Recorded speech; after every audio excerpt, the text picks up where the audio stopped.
done trying to live up to others' expectations. Family, society, class, race, sex, or religions.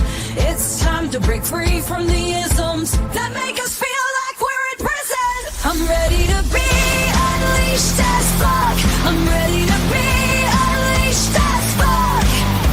Tired of the madness, done with the sadness. Gonna break free and be unleashed.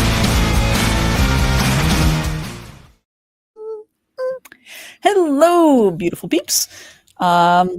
And hopeful. I'm supposed to mention that. We're hopeful. You're still hopeful. We're going to help you be hopeful if you're not. We are Unleashed AF, and we're ready to talk about the latest happenings, bad and good. We're going to start in that order.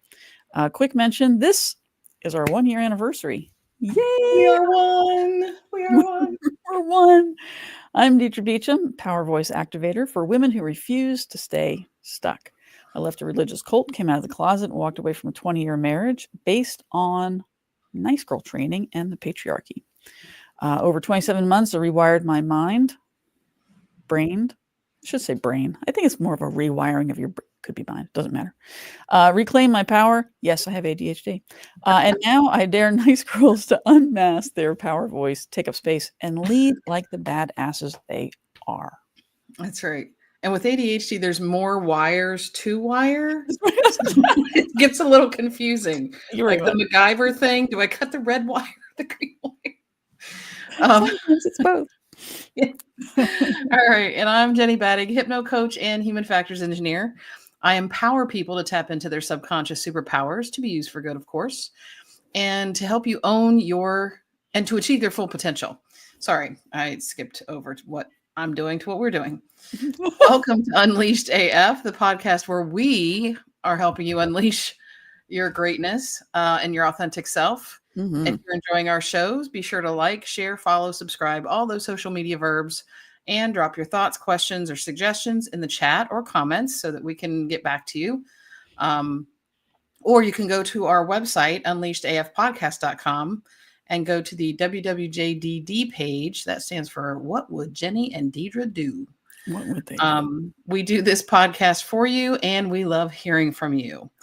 And it is so nice to actually say that we've gotten to our 1-year anniversary of doing this. When we started, we were just like, hey, let's throw some stuff up and see if it lands. And we've evolved as we've gone through the year. Yeah. I feel we're still evolving. I mean, the world has fucking changed since we started this over a year ago. No, so kidding. And what we thought we were going to be doing is not what we ended up doing because we really felt like a sense of responsibility. Yeah. To step in and our own form of activism and helping you to be resilient through all of this as we help ourselves to be resilient through all of this. So, yeah, because, we started off saying, well, we want to help people learn how to unleash themselves from the sometimes seemingly invisible, like not everybody sees them kind of leashes that happen in our society. But boy, based on the political climate we have right now and social climate, leashes are freaking flying all over the place. So it became more of that. We didn't ever intend to be a political podcast, but politics is throwing so many leashes at us. It's like, well, that's the most useful thing to figure out how to unleash from, if possible. So, and of course, being who I am, being part of who I am, because if I was fully into this, I would have come up with a whole parody, because that's a big part of who I am. Yeah. But I did come up with a little graphic to celebrate our 1-year anniversary. Yay! Oh, we could hear ourselves. That is so cool. That's so cool. So whatever. It is what it is. Thanks for doing that. Sure. It's what I do. In our last episode, we talked about toxic masculinity. We watched a yucky little series in that. Adolescence. Not for the faint of heart. And it is very, very well done. Very, very dark. It's sort of about as opposite as you could be from like a light rom-com. If you're looking for something lighthearted and kind of comical, romancy, Isn't that this it? is exactly the opposite of that. Mm-mm, mm-mm. No, mm-mm, no, nothing feel good about it. Mm-mm. And then and some of the shiitake that went down. Let's see, we talked about the Save Act, the Rogue Rulings Act, which is basically the No Kings Act. Trump defying Supreme Court rulings, and he still is. But we also talked about universities starting to band together against the regime demands, and that was a really nice start after we had heard about Colombia bowing down and kissing the ring, and it seemed very stark at the time. But we are starting to see some things turn around. We're going to talk about that today. If you missed last week's episode, it's currently available on YouTube, and it's actually not on Facebook. I'm sorry. I have failed to put that up on Facebook, but I will get all that caught up. So let's talk about this past week. Again, so many things to talk about, so little time. We're not going to talk about everything. There are places you can go and get all the things, but we are going to talk about things that just kind of popped up for us and Yeah. things that we found along the way. And then we'll end on a positive note. We will get there. We have several positive notes today, I think. We do have several resources that I think give hope and make that light at the end of the tunnel seem not so far away. Yeah. So and the Save Act and the No Rogue Rulings Act, they are still sitting in the Senate. So they still have not been ruled on. Promise that when they do get ruled on, we will update you and talk about the ramifications of that. We talked a little bit about that last week. Mm-hmm. The 5 calls is a good thing to still do. Continue to call about that. Write your senators about it. The House of Representatives has already put it through, so you don't need to bother those people about it at this point. Senators are the ones that are the big target for this now. Yeah, absolutely. And the beautiful thing is that there are things you can do. And actually, will you mind putting the Mobilize Us up real quick? Since you went ahead and put the 5 calls up, let's talk about this one. We just discovered this one last week or the week before. Mm-hmm. And what a great website. I've turned a few people on, just talking one-on-one. And there are a lot more things, activities that you can do, places you can go, places you can show up. And some of them are just community service, community support, helping your neighbor. And so that's a really great website to check out, and it lets you know what's going on around you. Yeah, it also lets you pick the type of thing that you're interested in terms of either volunteering or if there's protests involved or whatever. So it allows you to kind of categorize the type of thing that you're passionate about that you can lend your energy toward. And then you're just not at the whim of whatever is coming up. And while it's on my mind, because I don't know that we wrote this down a little bit further, we probably did, but just in case we didn't, May 1st is the next big protest, the next big countrywide protest. There are some places I've seen that they're asking people to protest for 2 days. I haven't seen that in mass quantities anywhere, but just so you know. And that is, I think, this coming Thursday, right? Let's see. Yeah, next Thursday is May 1st. Next Thursday. Okay, and that's why they're calling for 2 days. They were calling it the first attempt at a small strike. So 2 days. Yeah, that's the first one that's been on a weekday of all the protests. So they're asking for 2 days, the first and the second, to go on strike. I don't believe we're anywhere close to the 3.5% yet of people who have signed up for the general strike, which we will, please sign up for that as soon as we get to 3.5%, which historically in past revolutions. Yeah, thank you. 3.5% of the population is what it took to change things when everybody went on strike. Now, people have said, people who know a lot more than I do, people who are much more politically savvy have said that, while that is true, they've also not been a country of our size. not only land mass, but also the number of people that are in our country. So this is uncharted territory. Will it take 3.5? Will it take less? Will it take more? Because, of course, the opposing side has the same playbook. They know history as well. And they know the 3.5. So I'm not so sure. No, I wouldn't necessarily put them at the same level of knowing history. But. Well, maybe not the diehard MAGAs, but there are certainly people on who want to see some of these things come to pass. They know the same playbook as well. So we'll just see. But that is where you go to sign up, and you'll get notified when we reach that point. Correct. Let's see, what else do we have going on? Well, and since you mentioned that, the protest this past weekend, I looked it up, and on the 19th, it looked like they estimated over 3 million that protested on that day, and that wasn't even kind of pushed or advertised as much as the one on the 5th. Nearly as much as the first one. Yeah, but still a really good showing. Yeah, and evidently in some of the smaller towns, people that didn't show up for the first one showed up for the second one. So it's gaining momentum, and people are starting to ask. People who don't even know about them are going, "Hey, what is this protest about? What is happening?" Which to me just blows my mind. I'm like, how do you not know? How are you not looking for this? But not everybody is. There's a lot of people that just going, "Well, it's just the way it is." And I don't think there's a lot of coverage on TV. So if people are getting a lot of their information from TV versus like the internet or social media, then they're probably not aware of it, honestly. So anyway, but still keep it up, people. Yeah, please. And then, of course, Trump now claiming, we know about Garcia being sent. He's legally here and was sent to El Salvador. There's been, the Democrats, actually, let me see if I have this around here. Hold on just one second. Here it is. Real quick, this is a video. Of course, the Supreme Court said, yes, you need to bring him back. And then Trump's like, we can't bring him back. And El Salvador's like, nah, we can't find him. So the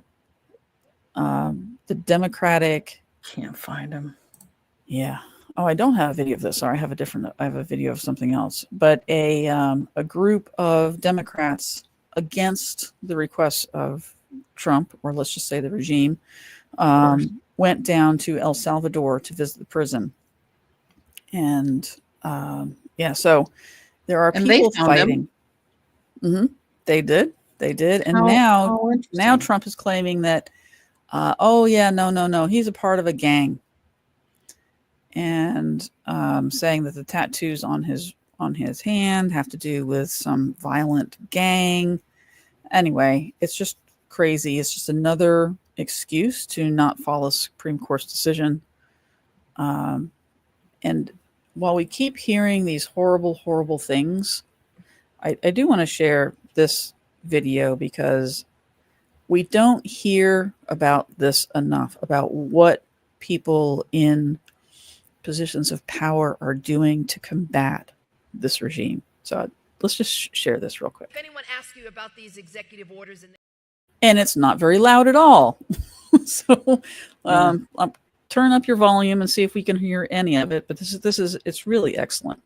If anyone asks you about these executive orders and they ask why all of the attorneys, or Democratic attorneys general, are standing up, it's because the executive orders are 1, illegal, 2, arbitrary, 3, capricious, 4, they exceed their authority, and 5, it's important to let them know that Congress has the power of the purse, and that the President of this United States cannot, with a stroke of a pen, or in his case, a stupid Sharpie, he cannot violate the law in these United States. You need to know your law. You need to know what we are doing. We are standing up for truth and justice. This is the time of creative tension in our country. Use our voice. Use all of the powers that we have. And remember all of the ancestors who died for our right to be here. Was that Letitia James? I'm not sure what her name is. I'm sorry. I didn't look She's her the up one from New York City that took yeah, I think that's her. Yes. I believe that like is her. Yeah. But I love that. I'm sorry it was so quiet. I think that may be the only one. Yeah. But isn't that great? I mean, it's we need to hear these things because it's so easy to feel hopeless. It's so easy to go, oh, I'm doing all these things, but it's not working. Well, it is working. Things are changing. There are things that he started doing, and then it's finally gone through the legal process, and he's being told he's got to do something else. I mean, the tariffs have been pulled back. What did he just do? Oh, all of the people who had been kicked out of universities and were being shipped out, he's been told he can't do that, and so he's reversed that order. So standing up and fighting is helping. I know it's driving him crazy to see people out and fighting him all the time. So even though it feels like the protests aren't doing anything, they are increasing in radicalness. We had some people arrested last week at the last protest. The next protest that's coming up on Thursday and Friday, I expect that there'll be more animosity because people will actually be stepping out of work to go and do this. And that means more people will know what's going on, and that's really helpful as well. Just we've got to keep at it. Yep. And it really does. It's surprising how much it makes a difference when you disrupt the normal flow of things with a protest. Even if you'll remember the teacher from down here in Satellite Beach that used a preferred name without a parent's permission, and isn't getting their contract renewed. Students went out initially during school to protest, like around the flagpole or something like that. Still on school property, but left their classes to do it. And were kind of warned that they were going to get in trouble, and it's close to graduation. So, they didn't want to rock too many boats, but they were told as long you can do it after school if you want, like, that's fine. So it's like, okay.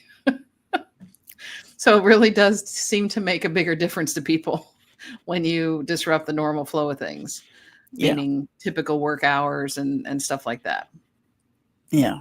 And the protests that have gone on so far, I mean, there may be some people in the streets and people get a little delayed going from one location to another, but it's nothing has challenged capitalism. Nothing has challenged the corporations. Nothing has challenged business. This challenges business. Yeah. And so I'm very, very hopeful, and it's really important. Please put it on your calendar and find out where the protests are around you. Yeah. And keep yourself safe. Yes, for sure. And we have a video, I think, of another way that they're kind of getting in people's way, so to speak. The farmers up in Maine. That's getting attention. Yeah, this is fantastic. This was back on April 16th. And it's a long video. We're just going to watch the very beginning of it because she goes into whole history and about farmers fighting. But the very beginning talks a little bit about what has happened up in Maine. Did y'all hear what Maine's farmers did last week? Suffice it to say, they are pissed and they are not taking what the Trump regime is doing lying down. Here's a little clip from in front of the Maine State House in Augusta, Maine on April 16th.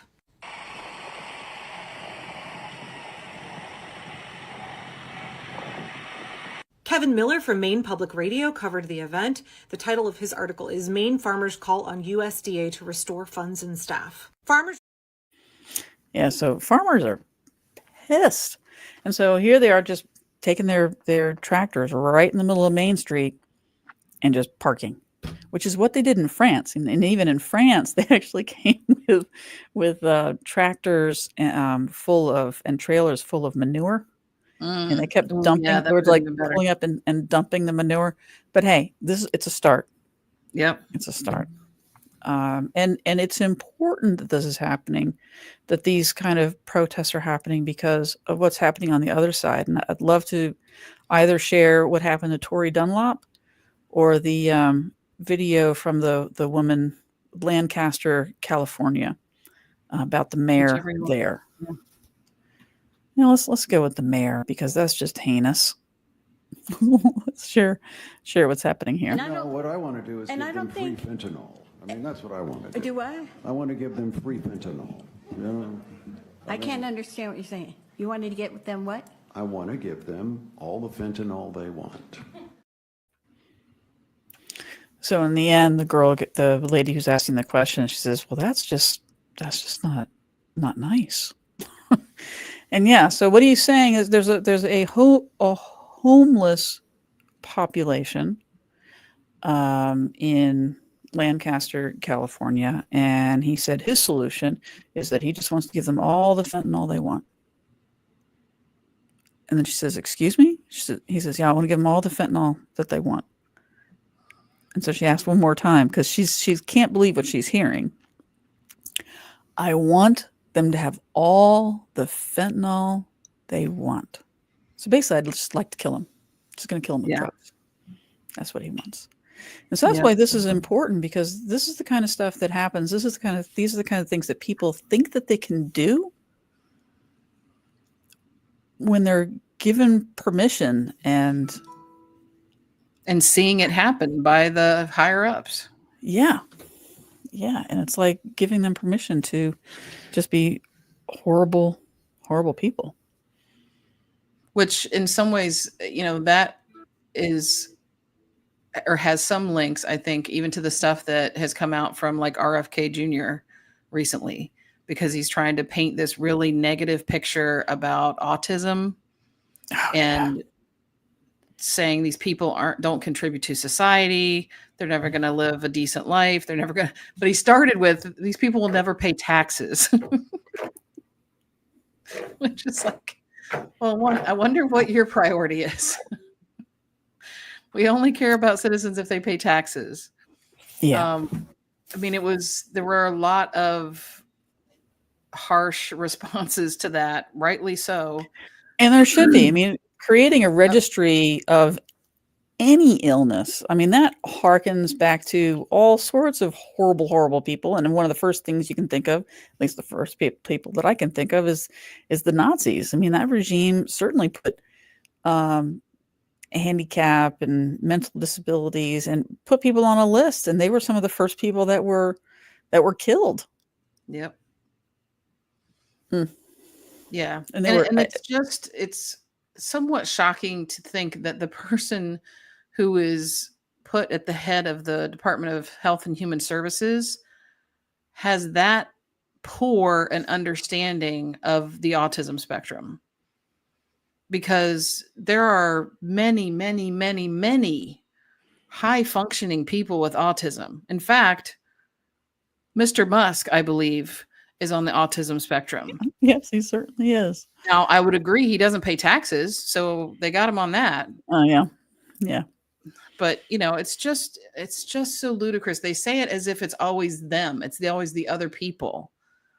But really what they're describing is stuff that it's your neighbor, it's your brother, it's your, it's people it's you your work son, with. it's your daughter. Yeah. Yeah. It's not them, but they're making it sound like, and it's a dehumanizing thing. Again, what the Nazis did. Mm-hmm. So, walk like a duck, talk like a duck. It kind of is a duck at some point. Yeah. And it can feel very, dystopian. I've used that word several times. Feels very dystopian. I've woken up sometimes and I've thought, oh my gosh, this feels like I'm in just the most bizarre live version of Twilight Zone, right? Mm-hmm. I've woken up in the Twilight Zone and I can't wake up from the nightmare that I'm living. That seems to be happening all around us. And so one of the things that I loved was I'm not sure what the names are of the people that are on this. And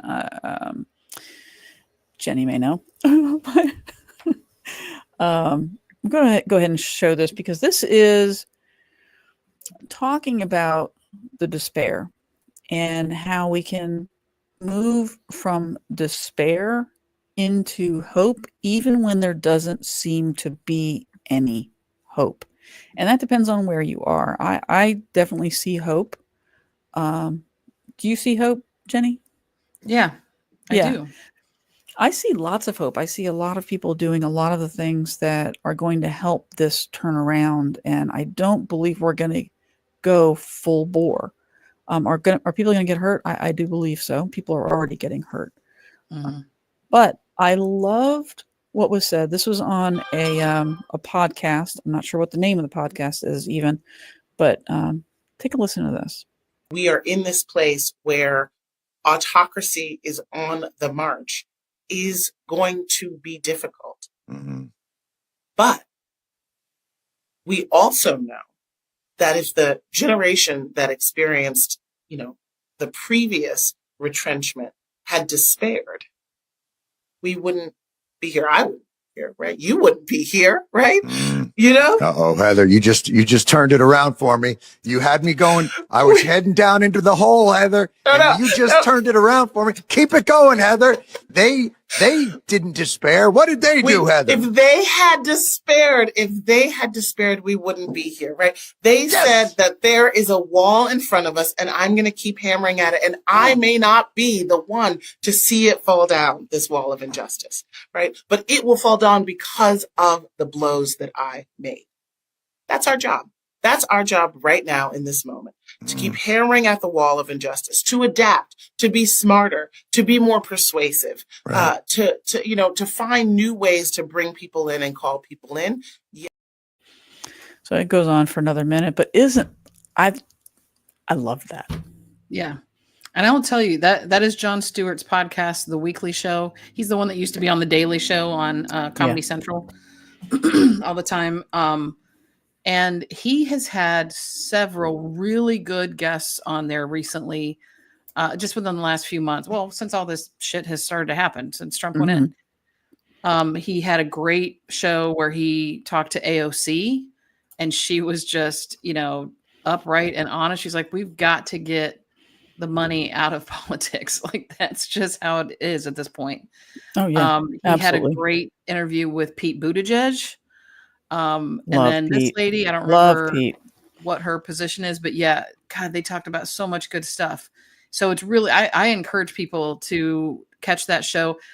I don't know that he's going to have political people on there every week, but I've caught a few of them and have watched the whole podcast because, there's always the little snippets or whatever that they put out there to get you interested. But man, he had really great hour-long discussions basically with AOC, Pete Buttigieg. Who else did he have? I don't know. Several people that are really starting to step up and turn things around.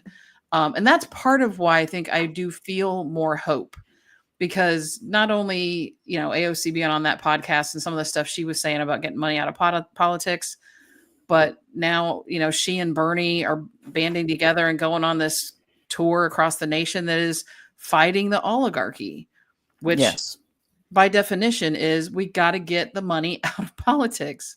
So it's just, this is the only thing that I can say could potentially make up for the fact that I never felt like Trump should get a second term.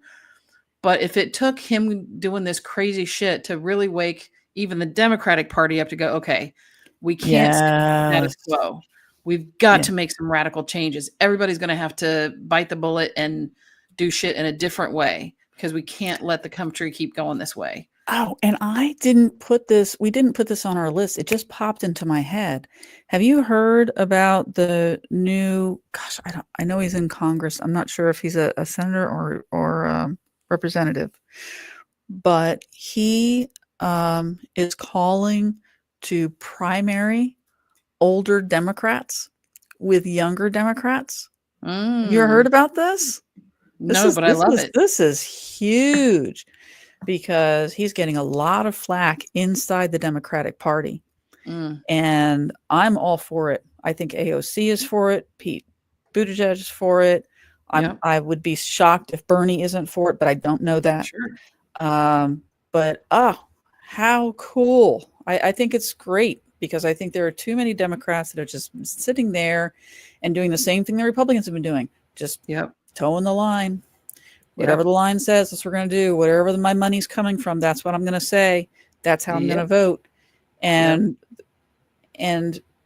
they aren't scared of the people. Right. They aren't, and not that they should be scared of us, but the government should act for the people Right. and be They don't worried even about their respect their position. constituents. Yes, and be worried about the position if they don't follow the people. And right now, the people are scared of the government, and that should never happen. The government should always be responsive to the people, and right Yep. now it's not. But people are rising, and I'm loving it. I'm loving Yeah. it. Yeah, and I certainly hope, I mean, I think Democrats are more apt to follow through with that than Republicans, because there's just so much entrenched, for at least in my lifetime, with conservatism and supporting people having their own businesses so that they can, live the dream and become rich or whatever. That's all about, well, actually, in addition to supporting those kinds of things, the traditional family values, so to speak, although they're usually the ones that actually get in trouble behind closed doors, but wanting that illusion of like white picket fence, husband goes to work, makes lots of money, wife stays home, takes care of the kids.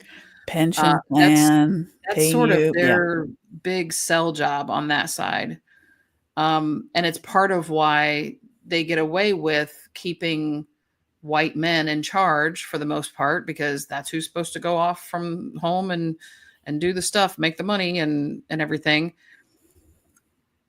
And so I don't know that they'd be willing, at least as Democrats, to make these changes. But that's why we have at least a two-party system, because not 100% of the people have to do it, but if at least you have the option to vote for one side that is doing it. But don't you think, I mean, because while I think the Republican Party needs to die, I also believe that how the Democrat Party has been run for I don't know how many years needs to die as well. It needs to be shaken up. It needs to change. And so I just think it's really important that we always mention that, because and you did, because when I said something about this on Facebook, and I said something about, Trump supporters, I mean, those of you that voted for him, surely you are seeing that this isn't working. And somebody just jumped right back at me and like, oh, so I'm supposed to go and vote for Harris? And I'm like, I said zero about Harris. I'm not talking about, well, then you should, none of this should have just, oh my gosh. Mm-hmm. It needs to change. All of it needs to change. And maybe that's another reason why we had to have Trump in the office, to show us, like you were saying, just how corrupt all of it is, so that it all just starts tumbling down and we fix it. Will it be fixed in our generation? I certainly fucking hope so. No, me too. Because this sucks. Yeah, for sure. But, there's some really positive things happening too. Go ahead. I'm sorry. Yeah. Well, I mean, I think it's interesting that even though it's become more and more apparent for a lot of people more recently, these are things, the stuff that we've been talking about, the things that we're seeing happening. George Carlin was talking about this decades ago in his comedy routine. Sure was.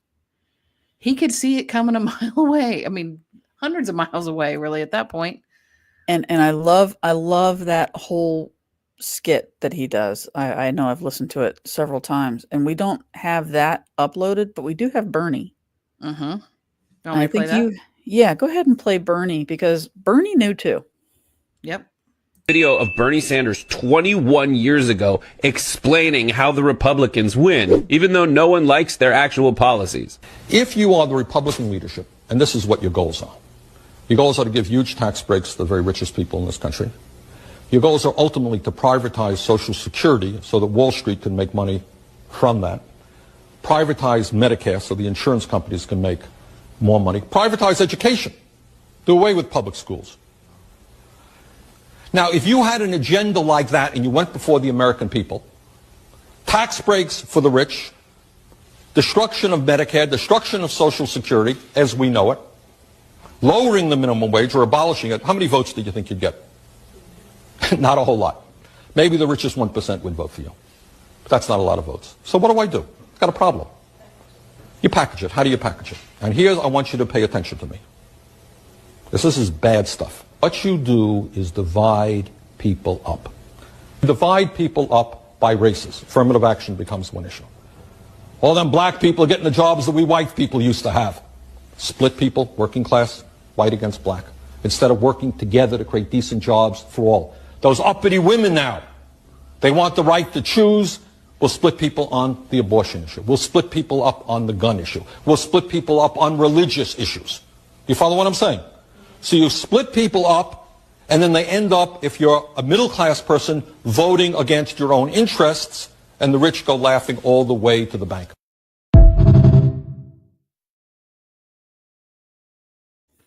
Right on the Wow. nose, man. Wow. Word for word. Yeah. Word for word. Now, the thing that's Now- interesting about that to me is his hair is just as white 21 years ago. as it is today. Bernie's been old for a long time. Bernie has been old for a long time. Oh, that's hilarious. That's hilarious. Oh my gosh. Yeah, and while he was talking, I was thinking about how we had just discovered somebody that I follow in one of my social media platforms had found that the policies that were coming out of this regime were following a particular pattern. As I'll play this real quick because this is very interesting. Okay, I have this theory that just came to me and I felt like I need. Okay, turn up your volume. Okay, I have this theory that just came to me and I felt like I needed to share it right away because I might be onto something. Is the Trump administration basing its policy strategy off of the month awareness calendar? I think that they might be. So February is Black History Month, and that is when we saw the big push on anti-DEI policy, kind of threatening states by withholding funding if they don't capitulate, blackmailing basically. March is Women's History Month. This is when we started to see the attacks on women's medical research and funding freezes starting to impact funding for women's sports. April is Autism Awareness Month. This is when we saw RFK basically classify folks with autism as sub-citizens, which is absolutely disgusting. So far it tracks. May is Mental Health Awareness Month and June is Pride Month.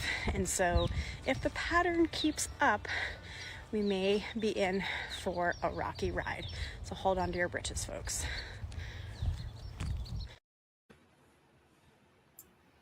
Yeah.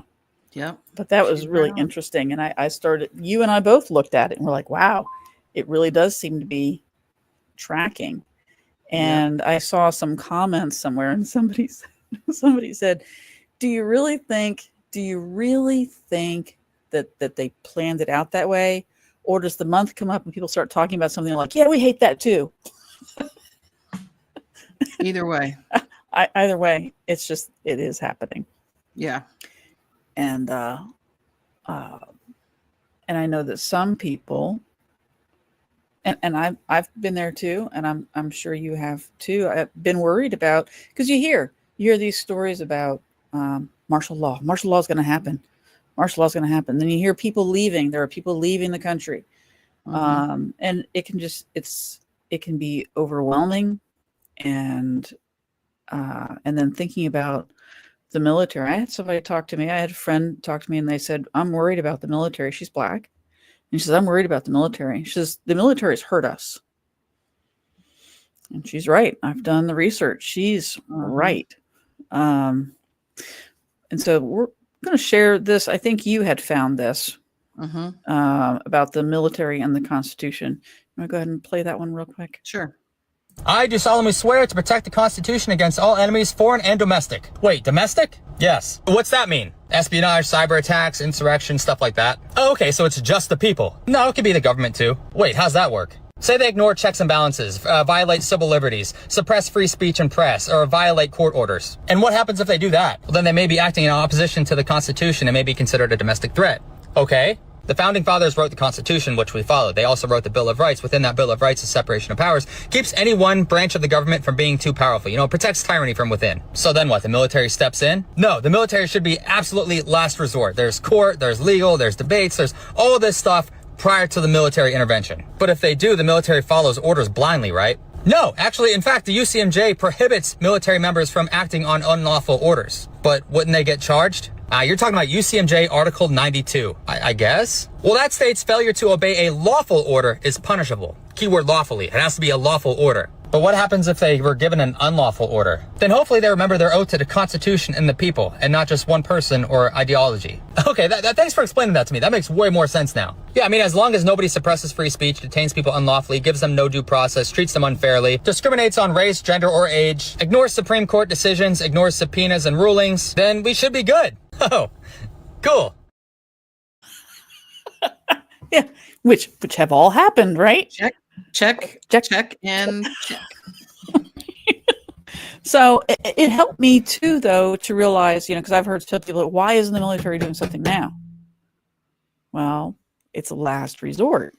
Yeah. And you certainly don't want your military coming in and, toppling a president just because somebody doesn't like it. So there are a lot of steps that have to happen, and we are doing those steps. Yeah. Those steps are happening. Yeah. And, part of the thing to remember too is they've been coming in like a steamroller, doing things like shooting first, asking questions later. They, meaning the Trump administration. Mm-hmm. That's not the right way to do things, because obviously they're making a shit ton of mistakes, some of which they own up to, some of which they don't. Usually they don't do anything to revert it anyway, except some of the people they fired that they realized they shouldn't have fired, they have tried to hire back. But to follow the process of law as it is now, even the process of impeachment and things like that, you need to gather information first so that you can make your case, and it doesn't just get thrown out because it's assumed to be, because, he already has this whole Trump derangement syndrome thing that he throws around all the time. So if you just go in with some accusations, that's how he's going to, label it and get people to be on his side. You've really got to have solid, concrete information, proof, those kinds of things. And I feel that that's what is being gathered at this point, so that they can take it to a vote. Obviously, impeachment would be the first method, I would think, to, at least for him. Now, there's other people that can just be fired, like, say, Pete Hegseth, for example. I really don't know how he's still head of the Department of Defense, not only because of that original Signal chat that we found out about that happened to get a reporter invited to it, but also now it's been released that he had a whole separate Signal chat to like family members that he was given information to about the same military action. It's like, what the hell? How is he still there? Like, in a corporation, that person would have been fired in a heartbeat. Oh, in an irregular administration, they would have been fired in a heartbeat. Agreed. Yeah. But in this regime, not so much. Yeah. It's interesting. Amazing. You brought up something that I actually had just read about, which was that and I don't know if it's all of them, but there were a couple of different dictatorships that had been studied. I think one was Korean and one was Hitler.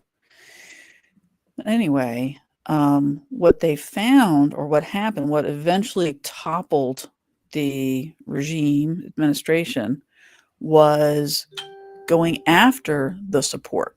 It's going after the team, not going after the top guy, but going after all the people that support him, so that eventually he's standing there all by himself and falls over.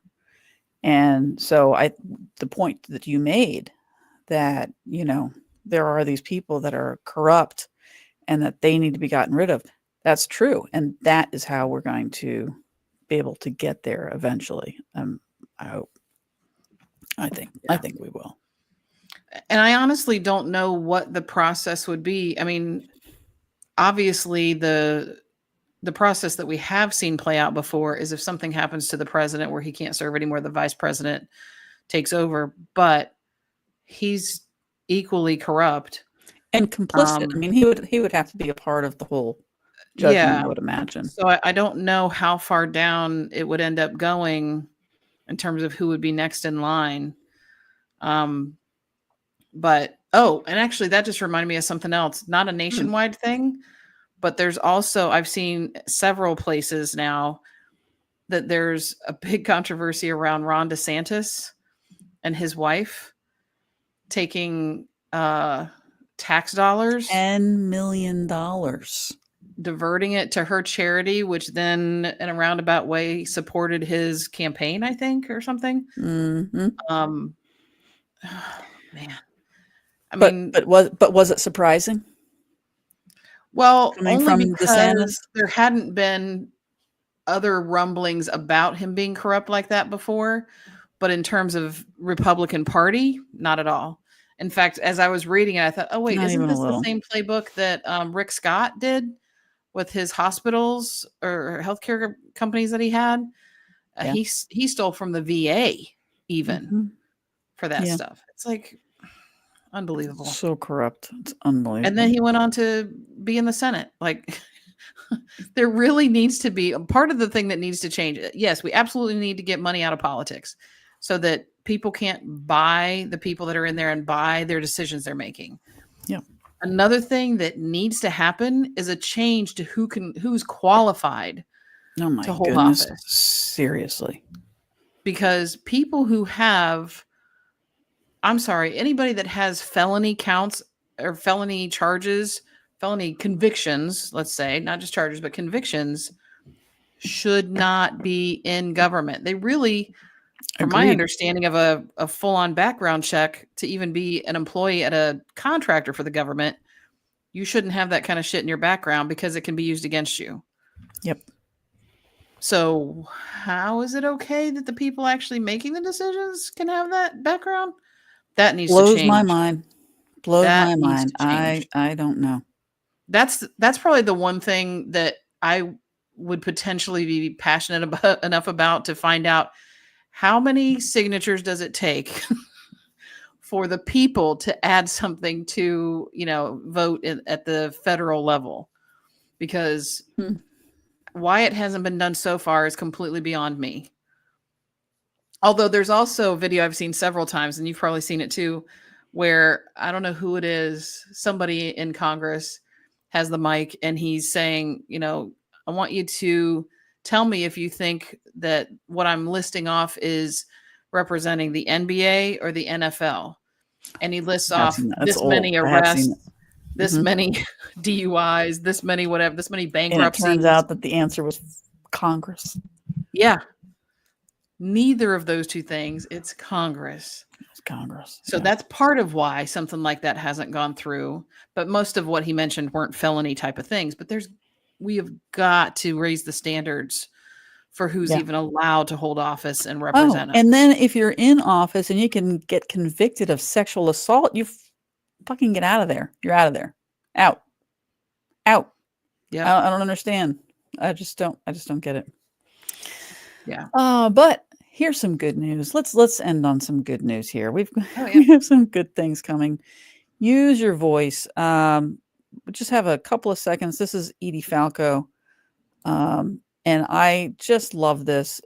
The power of using your voice. You just don't know the ripple effect that you saying something is going to happen, who it's going to touch, what's going to change. Just want to take a moment and listen to a little bit of Edie. White person to white supremacist person.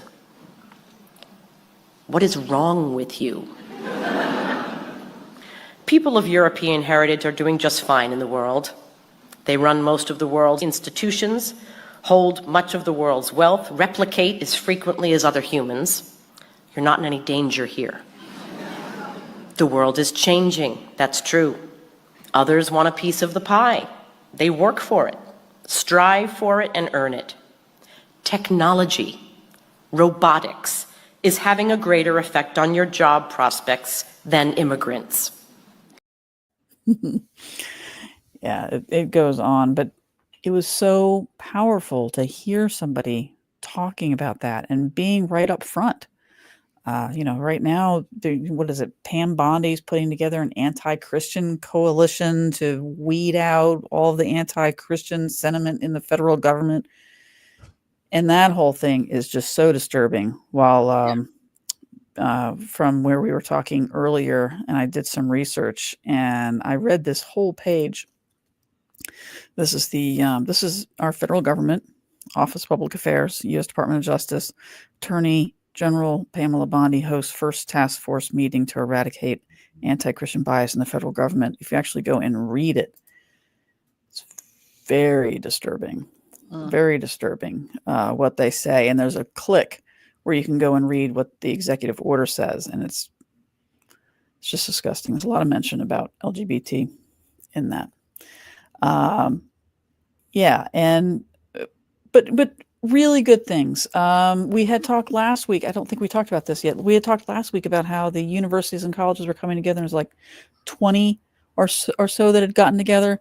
But look what has happened over the last week. There's over 200 universities and college presidents who have co-signed the letter denouncing Trump's administration. This is huge. Yeah. Because this is exactly what a regime doesn't want to have happen. They don't want you to stand up. They want you scared, hiding in the closet, whether you're gay or not. They want you in the closet, in the kitchen, like disappeared. They don't want to hear from you because the only voices they want to hear from are the ones that agree with them. That is a dictatorship. That's a cult too. So let's see. There's a couple of the things we have. Oh, what's happening in Iran, right? Yes. So this is so cool. There's been a law in place since, I think I said the 70s when I had looked it up. I think 1977 maybe. There's been a law in place that women need to have a hijab on, at least have their head covered when they're out and about. And recently, new laws have come into place, making it even stricter. And let's see what the Iranian women are doing. Every restaurant you go into, there's a sign on the wall, and there's a picture of a woman wearing a veil, and it says, "Please, in these premises, according to the law, wear Islamic dress." And people aren't listening to them anymore, and people aren't listening to them brazenly. You walk down the street, and I would say, just by observation, maybe 30%, 40% of women are not wearing headscarves anymore. And they're walking by the police stations. They're walking by what you would consider the morality police, and they don't say anything. They have stopped enforcing it on a daily basis. And that is a significant change. We saw, Yeah. I mean, it takes one person standing up, gives somebody else the courage to stand up, gives somebody else the courage to stand up. And enough people stand up, they can't come against that many people. That's why our voices are so important. Yep. And like we were talking earlier, you mentioned the 3.5% thing. In this case, it's at 30%. That's well above. Yeah. How do you stop it? At that point, how do you stop it? Yep. Yeah, that's amazing. And this is great too. I love this creator, and this creator is actually sharing another creator's work. But it's about why all of this is happening, because it's really easy. I know that I can very easily, because I like to go and do research. And so it's really easy for me to go, oh, well, this is because of Project 2025, and this is happening. This is happening exactly like it's supposed to. And look, they've gotten 40% of it done so far, and blah, blah, blah. But then you have to go on the flip side of it. But why? Why is this? So this is pretty cool. Have y'all seen this article? Why U.S. men think college isn't worth it anymore. The article points out that though women have outpaced men in higher education for about 40 years, the gap is widening. Roughly half of women aged 25 to 34 have a bachelor's degree, and only 37% of men do.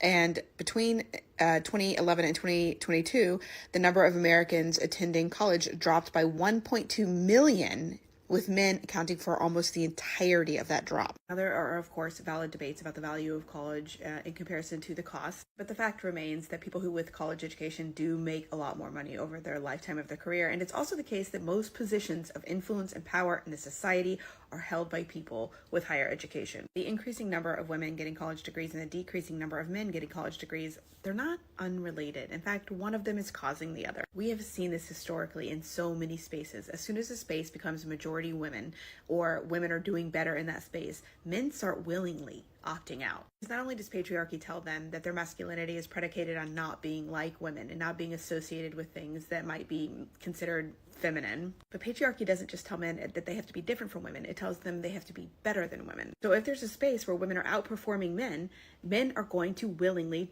take themselves out of it. Also, education was more valuable to them when it was something that only they could have. This is true of white people in general, not just men. As soon as your other group, whoever your other is, gets access to something that used to just be yours, it loses its luster. It's also how my feed now is full of men saying that home ownership isn't the best investment and maybe you should be investing in the stock market because there's a downside to owning a home. It happens to coincide with the fact that more single women now own homes than single men. Yes, while there is a nuanced conversation to have around, real estate as an investment, that conversation wasn't happening, and it wasn't happening in mass from men until women outpaced them. When I say that matriarchy is inevitable, all women need to do is to move into spaces previously occupied by men and just hold space there.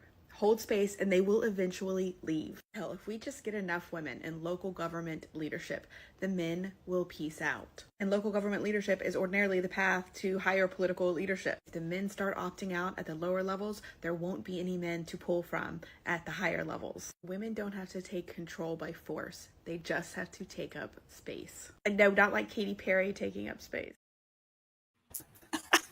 That last line cracked me up. Yeah. But isn't that fascinating? Yeah. Hard to hear, but yeah, I got what she was saying. It was really interesting to hear that men, and I think it's all about their fucking pride. Yeah. If they start to get outperformed, they'd rather not fight back and try to Well, that's why the Olympics isn't integrated. That's why there's women's Olympic sports and there's men's Olympic sports, because the very first time a woman beat a man in an integrated sport, they're like, we need our own sports and women need to be over there, and all these excuses about it being unfair for women.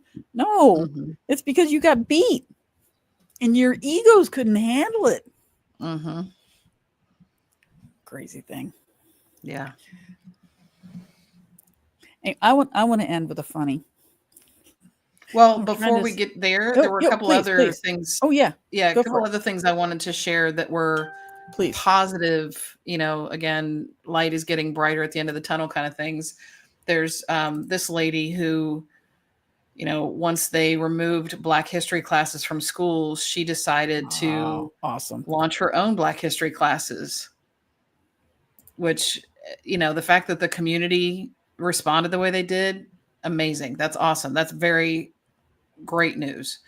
And basically she's like, if they won't teach it or fund it, we'll do it ourselves. And that's the unleashed energy that we need in so many areas going forward. So kudos to her. I love it. And then another thing that we had talked about, this was several weeks ago, that we talked about the lady that got dragged out of the town hall in Idaho, I believe. So didn't happen right away, but we're all going, how can these guys drag her out? They haven't shown any ID. They don't have uniforms on. Like, who the hell are these people? So they have all now been charged with things from battery to false imprisonment, uniform violations, all those kinds of things. Yeah, there we go. Yep. Every single one of them, which is, that's the way it should be. Well, it should be that they didn't do the shit in the first place. Yeah. But people are getting held accountable. It's just not making headline news like the initial act of, oh my God, people are just coming in and taking people away. I don't want to go to a town hall. But that should be making the news too. No, those people are going to get in trouble. So to me, that's a positive thing too, to help remind people that it's not hopeless. We're not stuck in, I mean, by definition, we certainly could reasonably say that we are in a constitutional crisis because we're not having the separation of powers being respected.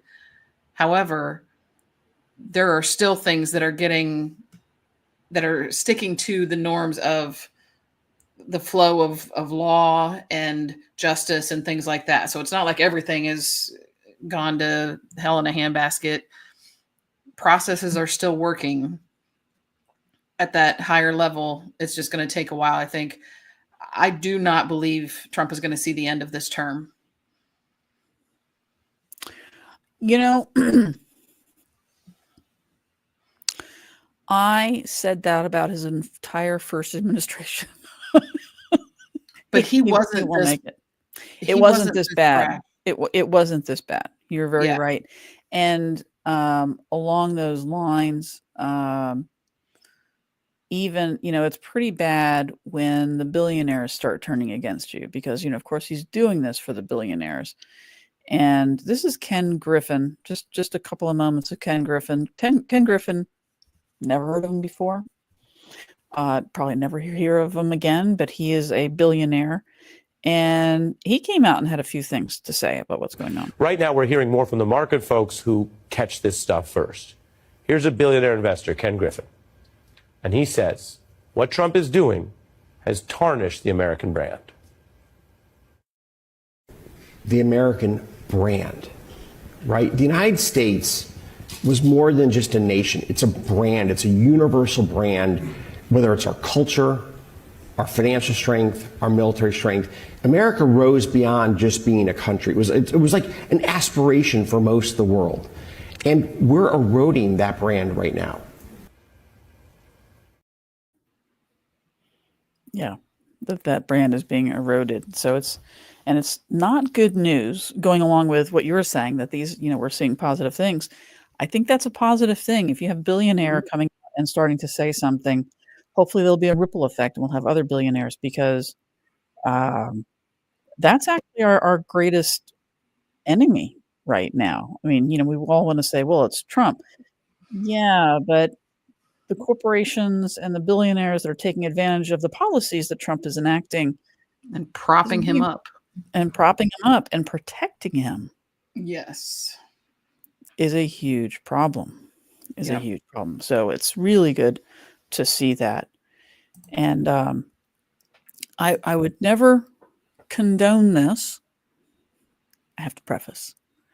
We would never condone this. But if things got really bad, you can always be a grandma. I'm going to hold your hands and feet when I say this. Are you ready? When I was younger in the 1900s, I used to cook for men whom I should have poisoned. Does that make sense? Ah.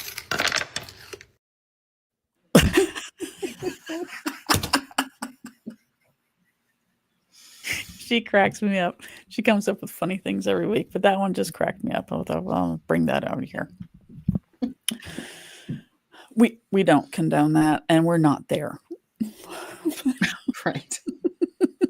Well, there were. I mean, this is probably a whole nother episode, but there were a lot more men that died when women were forced to be married. When we needed men in order to do things, a lot more men died because women felt trapped. Evidently, Grandma knew about that. Yeah. Back in the 1900s. God, that sounds so bad. That's so funny. All right. Last century. Oof. In the early 1900s, I think is what she said. In the early 1900s. Anyway, so I hope that I know for me, going through this each week does help me to feel a little bit more positive about things because we're searching for those things, those positive things that are happening. And I think it's so easy that the media is so bent on introducing and having before us just the most dystopian, horrific news, because the good news doesn't make them money, right? So hearing some of these, hearing people stand up, hearing people use their voice, like AOC, like Jasmine Crockett, like Stacey Abrams. I mean, there's so many people we've come up with, like Bernie Sanders, Elizabeth Warren. If we have these people standing up, it gives everybody else courage, and we need to hear those voices. Yep, absolutely. And I'm glad that there's more positive stuff coming up now. It does feel like finally, it's like, because for a while it just felt like negative upon negative upon negative and nothing happening. Right. Well, there was so much. It was like getting hit with a tsunami or something. Shock and awe. Yeah. And so That's now how it it's felt. finally like, okay, well, if the initial tsunami wave went by, now we can start to like swim to safety and start doing shit. Yeah. And I do feel like in some ways, just like when there's been other huge tragedies that have happened and people band together in ways that you like otherwise wouldn't have, like after 9/11 and things like that. That's part of what I think is going on here too. That wasn't, I mean, we're not living through just a singular horrific day. It's drawn out, so it's a little different. But and the new policies keep coming out. Yeah. Yeah, but if it ends up having kind of the reverse effect that they're intending, but making people start to see that their neighbors, although they may be different than them, are, we've got more in common than we have different. So it would be lovely if that's what a lot of people come out of this whole situation finally realizing, instead of it always being them versus me or protecting my family from all the harm that could be around it. Mm-hmm. There's a lot more good that people will see if they open their eyes and open their ears, really listen to people that are around them. Because once you hear someone's story, it's much harder. That's what RFK Jr. needs to do about autism. He needs to go sit and talk to some people who are autistic. He changes his statement. Well, he may not, but in reality, he would know he's throwing a line of bullshit, because it's when you don't know something that it's scary. Yeah, well, he's the same one that wants to. Yes, I agree with you. He's the same one that wants all the vaccines gone, as well as wasn't he the one that recommended that we don't have people inspecting our milk anymore? Yeah. So. And he wants the fluoride taken out of the water, and he claimed, that's the other thing that he did recently this week, I think, was there was a big announcement that he got the whole food industry to remove the dyes, like red dye number 2 or whatever the heck it's called, which I've heard since. At first I was like, great, that I actually agree with. There's so much crap in our food. The better. 100% behind getting crap out of our food. Yeah, like he could have started doing that shit on day one. I don't think he would have had pushback from the people. He would have had pushback from the companies. Yeah. But if you look at, I mean, there's so many things that'll compare the foods in Europe. Same kind of food in Europe, very different than in not the only US. Same kind of foods from the same company. So you have the same cereal from an American company going to Europe with decent ingredients in it and sold in America with shit in it. Yeah. So that kind of shit could go away day one, as far as I'm concerned. But I also read something after that where all his claims that this is going to happen, there wasn't actually any change to the regulation. So he just met with some of them and said, hey, why don't you guys take the dyes out of your food? All right. Wink, wink, nudge, nudge. And they're like, sure, we'll look into that. And he was like, success. I got all the dyes moved out of foods. No, he didn't. He really didn't. So even that, where I thought there was a little glimmer of like, oh, okay, well, there's one good thing he's done. Yeah. No, all just performative politics. But it's making people more aware of things. Yeah. So that as the change continues to happen, and most likely Democrats are going to be willing to make those changes and actually do some things different as we move forward. Hopefully people will stay active. That's one thing too, is as a country, as a society, we've gotten lazy. And that's how this stuff has all kind of gotten out of control, because we weren't on top of it. So I think people need to stay engaged as we move forward and make sure that the things that are important to us, once we get the money that's driving the decisions out of the way, we can actually get what we want to be considered and the thing that drives those decisions. So hopefully that's what will come out of all this. Yeah. So mark your calendars, May 1st. Check your local area to see what time protest is happening where you are. Yeah, mobilize.us. It should be able to find out where it is happening locally in your area. Yeah, and that one get out might there also be on 5050.1. You might be able to find those on there as well. Check both of those. Yeah, absolutely. And next week, we'll take another deep dive into some topic. We don't know which one because we don't know what's going to happen. But we promise you we will also look for the positive side of things, and we will bring you positive things so that you have something to look forward to, because it is so easy to get overwhelmed by all the bad and negativity that we keep seeing. So we'll bring you some positive news as well and show you where people are stepping up and standing up to what is happening. So it'll give you the courage to do so as well. And it'll be interesting to see.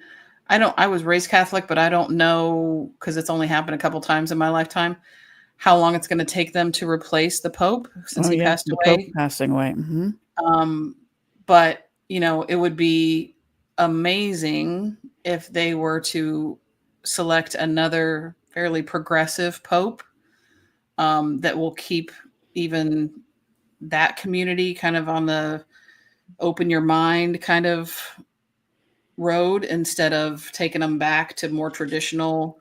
Well, we need to be thinking about that and manifesting that, because on the other side, you've got a whole group of people chomping at the bit to put a more conservative Pope in place. Yep. So let's all be thinking progressive, and kind and empathetic and loving. Yes. And we can also all be thinking, happy birthday to Deidre on Sunday.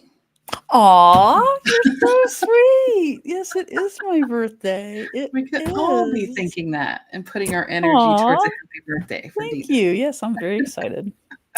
Very excited. Thank you so much. So if you enjoyed today's episode, subscribe, follow, share, let your friends know. If you've got a topic question, want to be a guest? We don't have too many guests, but you can sign up. Maybe we'll have you on.